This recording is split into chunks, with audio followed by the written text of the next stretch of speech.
Thank you, Chair. You talk on theatre, but when we look through the reports, we see that 89% of our tenants were satisfied with the Mayor's contract and the way that it worked, and their voices don't appear to have been heard. And we just felt that this was another way through the democratic process. And I would say that just, slightly looking at the agenda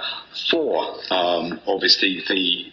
full council next week, there's a certain party which is trying to ask us to do a different type of vote because they don't respect the vote which was taken previously. So I find that their comments by saying that's trying to overturn the vote is equally wrong. So I trust that they'll probably be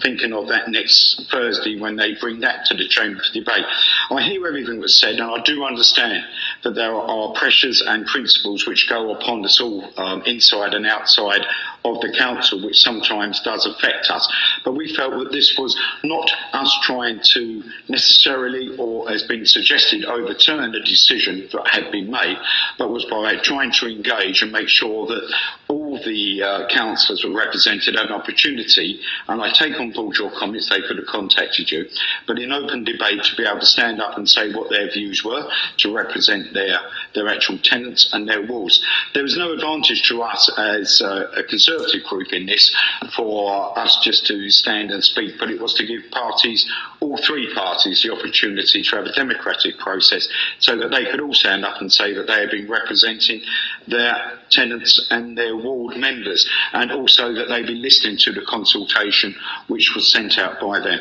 I have to say I'm disappointed by the